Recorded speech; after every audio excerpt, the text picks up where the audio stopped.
지난 시간부터 예언자에 대한 이야기를 처음 시작했습니다.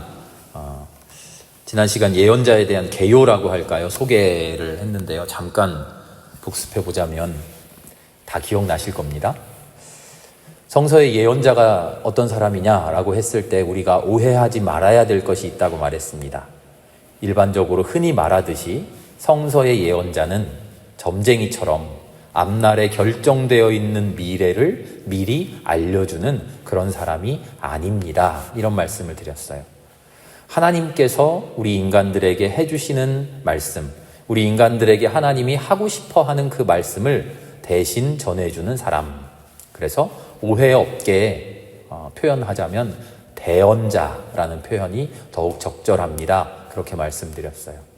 그리고 하나님이 정해주신 미래라고 하는 것은 이미 확정되어서 우리가 어떻게 하든 간에 변함없이 운명처럼 그렇게 될 수밖에 없는 것이 아니라 하나님이 우리의 삶의 모습을 보시고 돌이키시고 하나님이 우리를 사랑하는 방향으로 언제라도 우리를 인도해 가시고자 하는 하나님의 예정된 의지라고 말씀드렸습니다.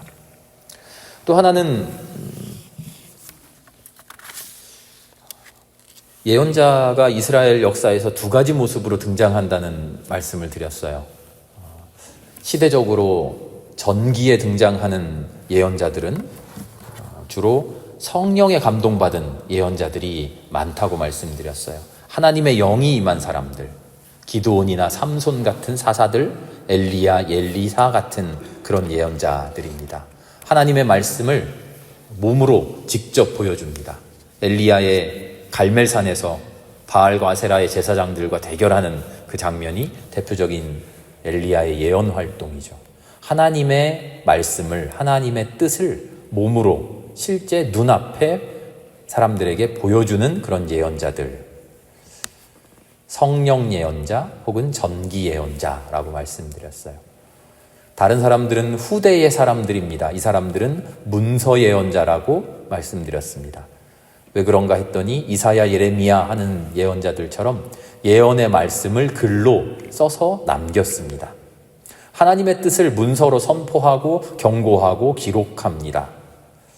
그래서 이 사람들은 하나님의 말씀이 임했다라고 강조합니다. 하나님의 영이 나에게 임했다. 물론 뜻은 똑같은 뜻입니다만 하나님의 말씀이 나에게 임했다라고 표현하고 하나님의 천사가 입술을 깨끗하게 해주는 장면을 예언자들의 소명 이야기에 꼭 상징처럼 기록합니다.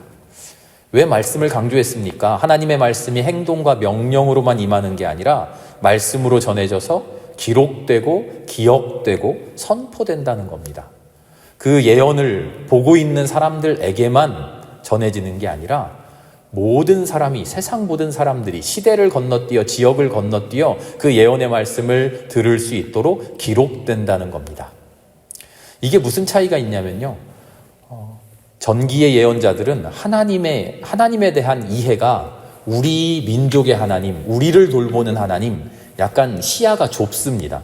그래서 하나님의 말씀이 지금 우리 함께 살고 있는 우리 민족 동시대의 사람들에게 전하면 그걸로 끝이었어요. 하나님이 그 사람들의 하나님이었으니까요. 그런데 후대로 오면서 우리 신앙인들이 하나님에 대한 이해가 성장합니다. 성숙합니다. 하나님은 어떤 하나님이냐면 이스라엘만의 하나님이 아니라 온 세상 모든 민족의 하나님입니다. 그래서 모든 민족에게 전해야 합니다. 말하자면 이런 거예요. 제가 설교를 하는데 제 말씀이 생명교회 사람들에게만 말하고 끝나는 게 아니라 온 세상에 다 전해야 돼요. 다행히 다른 교회들도 많이 있고 다른 교회에 목회자들이 있어서 제가 일일이 다 할 필요는 없지만 만약에 우리 나라에 전 세계에 생명교회 하나만 있다고 하면 어떻게 합니까? 우리만 듣고 끝나면 안 되잖아요. 그래서 말씀을 적어 놓는 겁니다. 적어서 모든 사람에게 알 수 있게, 우리 시대 사람이 아니라 미래의 사람, 후손들에게도 알 수 있게 적어 놓는 겁니다. 하나님에 대한 이해가 우리만의 하나님이 아니라 모든 민족의 하나님, 모든 사람의 하나님, 역사 속의 하나님이라는 그런 하나님에 대한 생각이 성장했다는 것을 보여줍니다. 오늘은요, 예언자의 특징을 구별하는 지난주에 그리고 지금 복습한 이야기는 성령 예언자 혹은 문서 예언자, 전기 예언자, 후기 예언자 이렇게 구분했는데요. 또 다른 구분 방법이 있습니다. 이거는 예언에 대한 개요 처음 시간이니까요. 제가 말씀드리는 건데 공부하듯이 나 들었는데 잊어버렸어 하셔도 됩니다.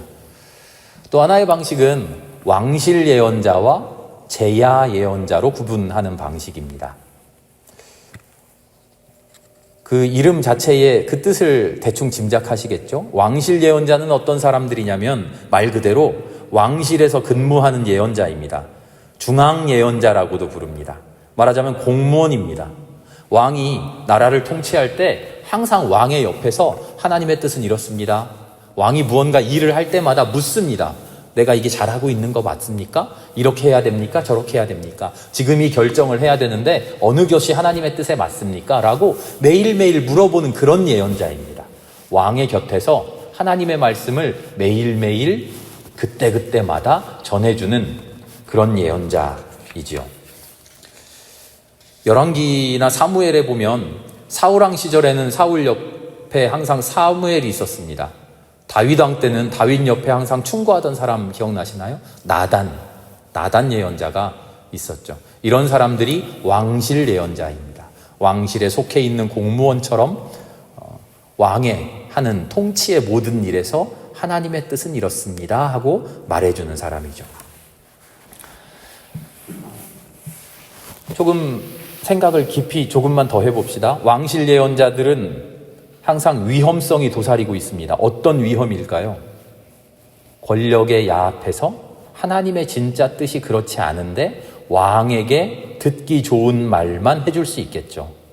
진짜 하나님의 뜻대로 말하자면 임금님 그렇게 하면 안 됩니다 라고 해야 되는데 차마 그렇게 말하지 못하고 혹시라도 왕이 싫어해서 안 좋은 소리 한다고 나에게 해를 끼치지 않을까 혹 그런 생각에 혹은 왕에게 좋은 말만 해서 내가 더 뭔가 부귀영화를 얻어야지 하는 그런 생각에 왕실 예언자는 항상 하나님의 말씀대로 말하지 않고 왕의 입맛에 맞게 말할 수 있는 위험이 도사리고 있어요.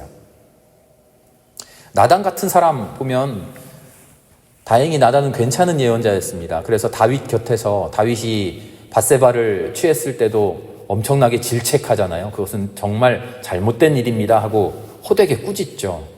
그러나 다른 한편으로는요. 다윗이 성전을 만들고 성전을 통해서 하나님을 자기 통치의 수단으로 만들어가는 이야기를 우리가 지난번에 계속 했잖아요. 그런 신앙을 뒷받침하는 역할을 했어요. 공정성을 유지하려고 애쓰기는 했지만 기본적으로 왕실 예언자는요. 왕권과 권력을 위해 봉사합니다. 그래서 타락하기 쉽죠. 완전히 타락해버린 그런 예언자의 전형이 예레미야서에 나와요. 예레미야가 이제 나라가 이스라엘이 유다가 바벨론의 침략을 받아서 무너질 것 같을 때 우리는 정말 무너집니다. 우리는 정말 망합니다. 회개해야 됩니다. 라고 말했는데 왕실 예언자 하나가 거짓 예언자가 절대 그러지 않습니다. 하나님이 우리를 살려주십니다. 우린 절대로 무너지지 않습니다. 했던 예언자가 있습니다. 혹시 기억나십니까? 하나냐라고 하는 거짓 예언자예요. 이 예언자가 전형적인 타락한 왕실 예언자죠. 하나님의 말씀을 제대로 전하는 게 아니라 통치자들의 귀에만 듣기 좋은 이야기만 늘어놓는 그런 예언자. 다른 한편으로는요, 왕실 예언자 말고 제야 예언자가 있습니다. 말 그대로 공무원이 아닌 일반인이죠. 제야 예언자.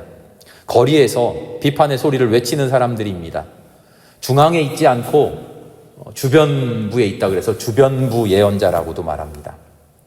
우리에게 익숙한 대부분의 예언자들이 이사야, 예레미야, 호세아, 아모스하는 그런 예언자들이 거의 대부분 제야 예언자들입니다.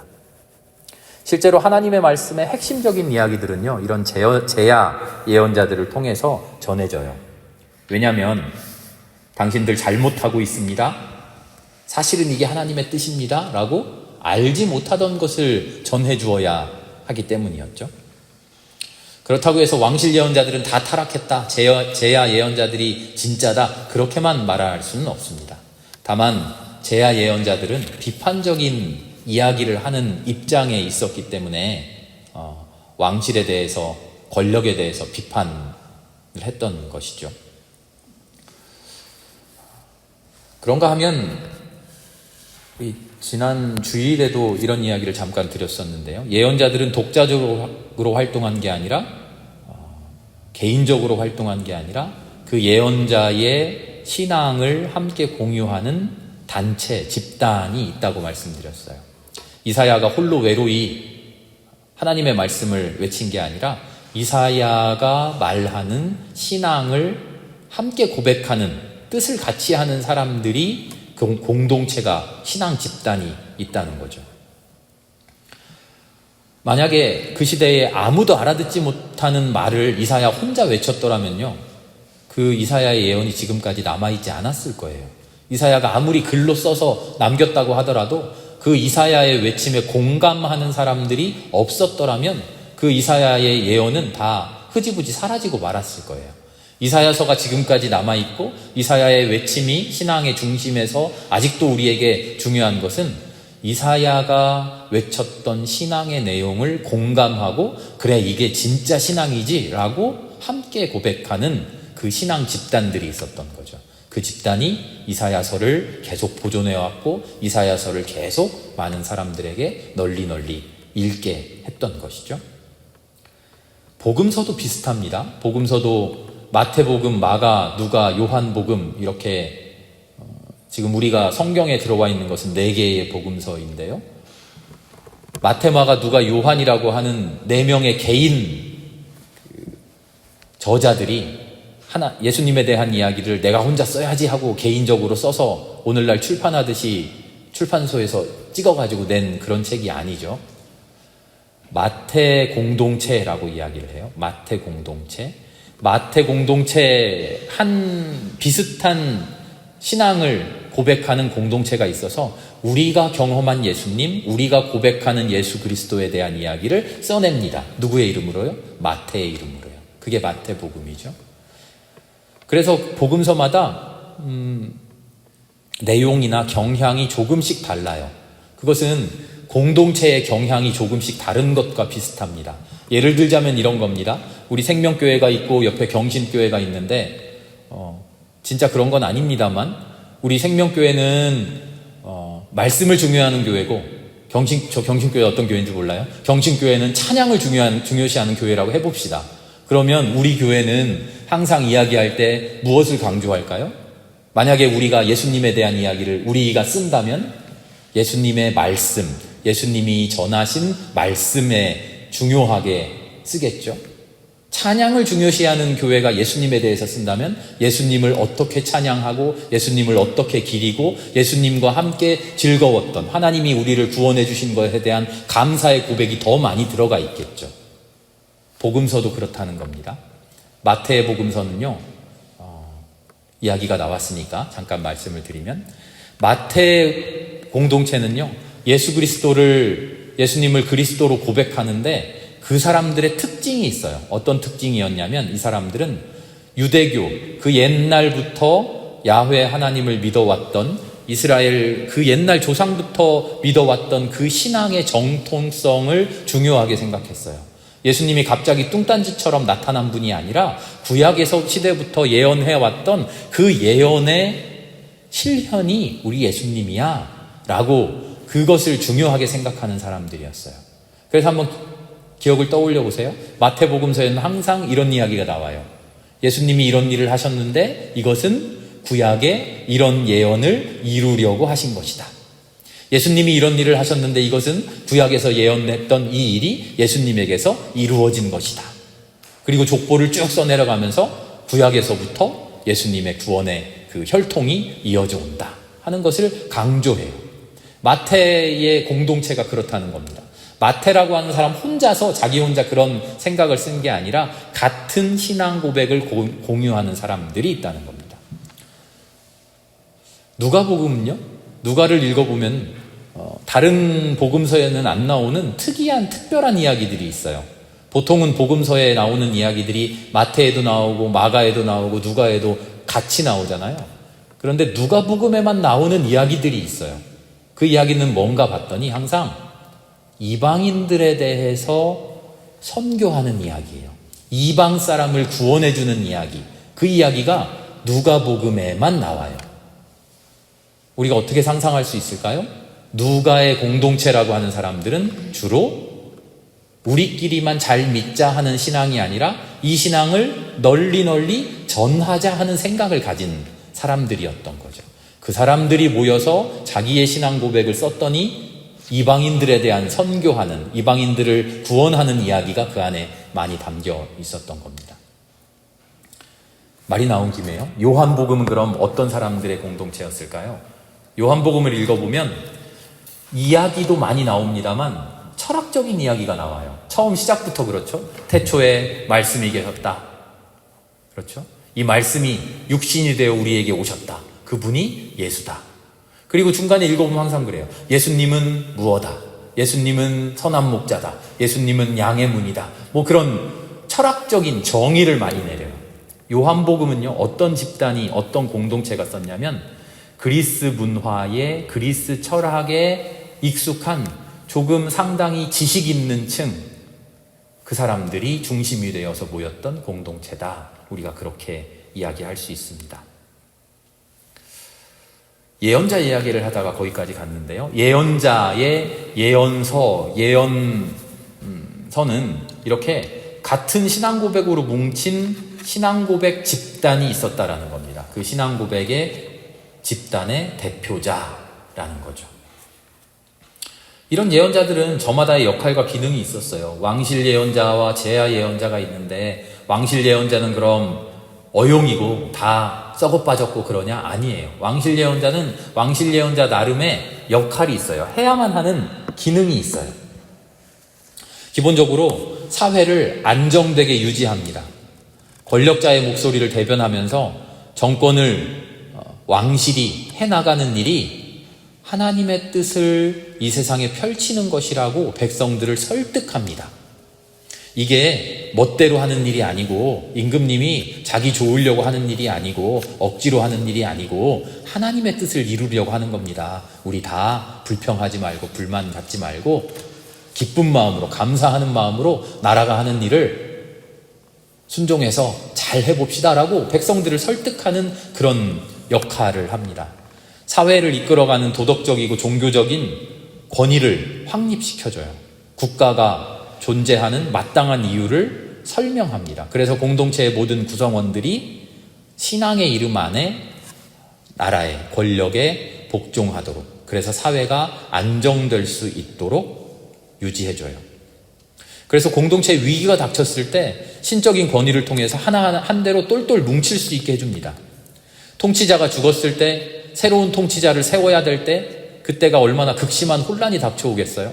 그 혼란기를 잘 흔들리지 않고 헤쳐갈 수 있게 해요. 하나님의 영이 이 사람에게 내렸다. 이 사람을 하나님이 선택해 주셨다라고 하는 하나님의 권위를 온 세상에 선포하면서 그 왕권을 이어가게 하죠. 외적이 쳐들어왔을 때 맞서 싸워야 할 때 하나님께서 우리에게 승리를 주신다. 확신에 찬 선포가 최고의 격려가 되죠. 그런가 하면 그렇게 주류 중심으로 나라가 이루어질 때 항상 외면받는 사람들, 소외되는 사람들이 발생하죠. 제야 예언자들은 그런 힘없는 사람들의 이익을 대변합니다. 특별히 하나님이 만들어가고자 했던 평등사회는 우리 세상에서 만들어가는 그런 권력사회와 다르게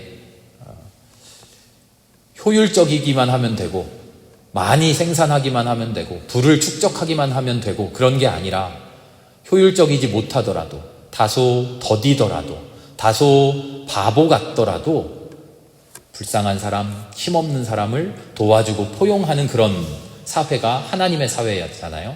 그런데 권력을 중심으로 나라를 이끌어가다 보면 항상 종종 힘없는 사람을 소외하게 되고 누군가는 희생당할 수밖에 없다는 그런 정치 철학을 펴가게 됩니다. 그렇게 짓밟히는 사람, 그렇게 소외되는 사람, 힘없는 사람들의 이익을 외치는 사람들이 제야 예언자들이었어요. 하나님의 뜻이 평등사회에 있기 때문에 소외되는 사람 없게 하자, 억울한 사람 없게 하자, 이게 하나님의 뜻이기 때문에 주로 제야 예언자들이 우리 성경에 수많은 예언자들의 표상이 되어 있지요. 이런 외침은 1차적으로는 사회적인 불만 표출인 것처럼 보이기도 합니다. 사회를 혼란스럽게 만드는 것처럼 보이기도 합니다. 그런데 거꾸로 오히려 불만을 덮어두지 않고 사회 곳곳에 있는 불만을 이런저런 불만들이 있습니다 라고 온 세상에 폭로하는 것이 사회를 안정시키는 기능을 합니다.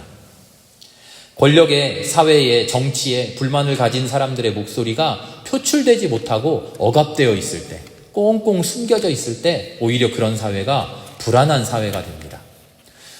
지금 우리나라에 핍박받는 사람들, 힘들어하는 사람들이, 이런 사람도 있고 저런 사람도 있고 저런 사람들도 있는데, 그런 핍박, 그런 아픔, 그런 고통을 아무도 모르고 꽁꽁 숨겨놓고 야, 우리 사회는 괜찮아 하고 그렇게 굴러간다면 우리 사회는 그 아픔들이, 부조리들이 쌓이고 쌓여서 뻥 터지고 말 겁니다.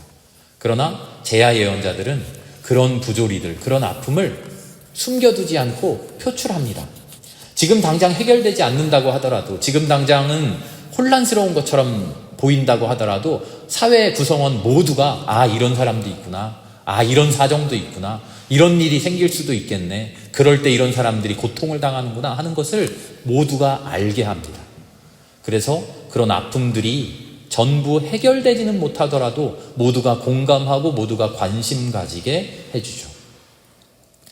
결국은 하나님의 나라로 가는 기반, 그 기초를 제야 예언자들이 쌓아놓는 겁니다. 모든 사람의 마음속에 그런 사람들의 아픔을 알게 하는 거죠. 오늘까지 예언자들에 대한 서론이라고 할까요? 개요 같은 이야기를 말씀드렸는데요. 결론적으로 예언자를 한마디로 하면 뭐라고 하는가? 예언자를 뭐라고 표현할 수 있는가? 오늘 제가 주보에 말씀의 제목을요, 예언, 인간의 아픔을 표현하는 말, 이렇게 적었어요. 유대인 신학자 아브라함 요슈아 헤셸이라고 하는 유대인 신학자가 있는데요, 이 사람이 표현한 말입니다. 이 사람이 예언자에 대한 책을 쓰면서 예언이 뭡니까? 예언은 하나님이 인간의 아픔을 표현하라고 우리에게 빌려주신 하나님의 말이다. 다시 한번 말씀드릴게요. 예언은 하나님이 인간의 아픔을 표현하라고 우리에게 빌려주신 말이다. 하나님의 가슴으로부터 쏟아져 나와서 인간의 가슴으로 뚫고 들어가는 말이다. 하나님과 인간이 만나는 접촉점이다. 이렇게 표현했어요.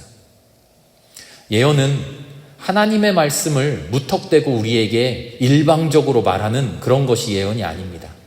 예언은 일방적으로 하나님의 뜻과는 상관없이 나의 힘든 것을 온 세상에 하소연해내는 그런 것이 아니에요. 인간의 아픔이 하나님의 사랑과 만나는 바로 그 지점에, 하나님이 원하시는 하나님의 나라와 인간의 소망이 하나로 맞닿는 바로 그 지점에 하나님의 예언이 있는 것이죠.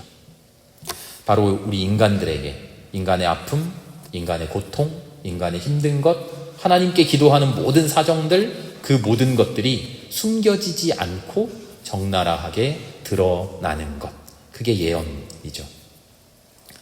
그래서 우리 모든 인간들이 똑같은 인간들의 아픔을 알아주고 서로의 아픔을 깨닫고 그 아픔을 돌아보고 어루만져 줄 수 있도록 우리를 인도해 가는 것, 그게 예언의 진짜 목적이고 하나님이 예언자를 통해서 우리에게 원하시는 진짜 하나님의 소원입니다.